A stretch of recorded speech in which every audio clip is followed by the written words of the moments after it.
A Nemesis retrack, a new themed area in Chessington, huge anniversaries, and coaster construction all in one year. Being an enthusiast in 2023 is both exciting and confusing because so much is going on. So I'm here to get you up to speed in this week's news update. Heading to Stoke-on-Trent, the retracking team for Nemesis is wasting no time, with significant chunks of the old track having already been removed and some of the shiny new track has arrived.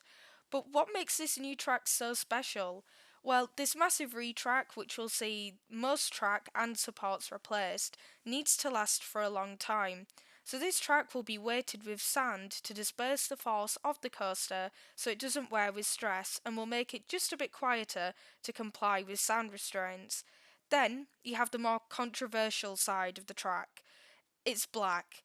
Personally, the idea of the Phalanx constructing a more modern track to contain the beast makes sense, creating a stark contrast to the central alien, so it shows the recapture of it much more obviously. But no one says it's permanent either. The black might just be straight from the manufacturer.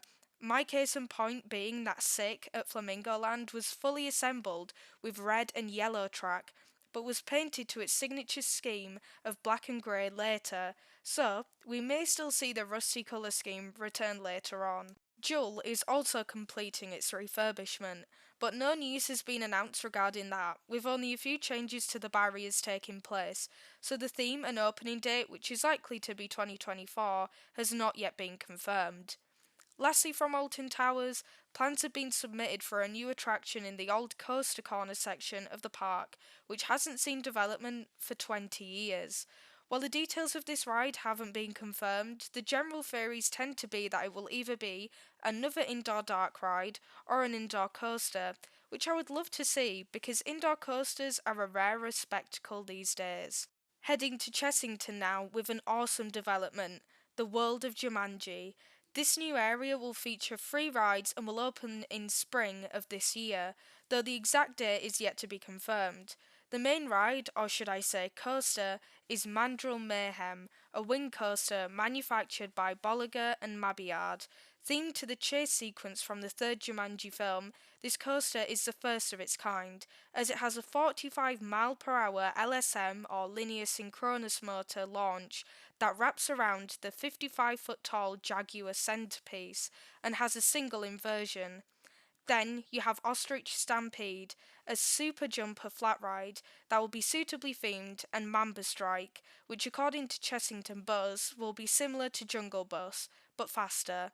All things considered, this looks to be an exciting new area that will certainly draw in new guests. The last Merlin development is at Thorpe Park with Project Exodus.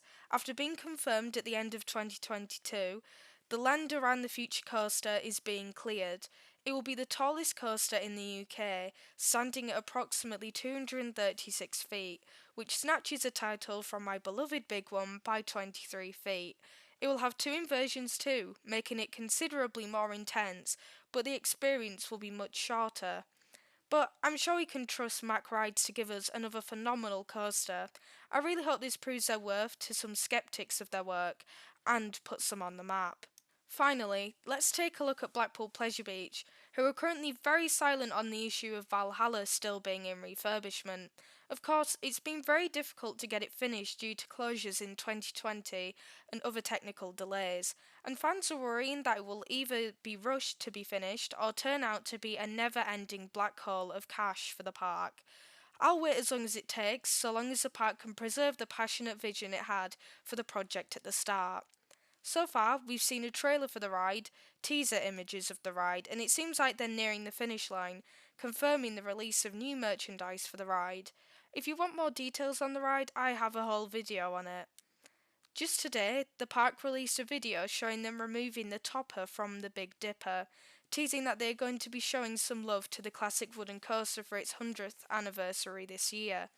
I'm very excited about this development and hope that they bring back some shine to the ride. Possibly, it will just be a simple repaint, but even those touches are nice to see.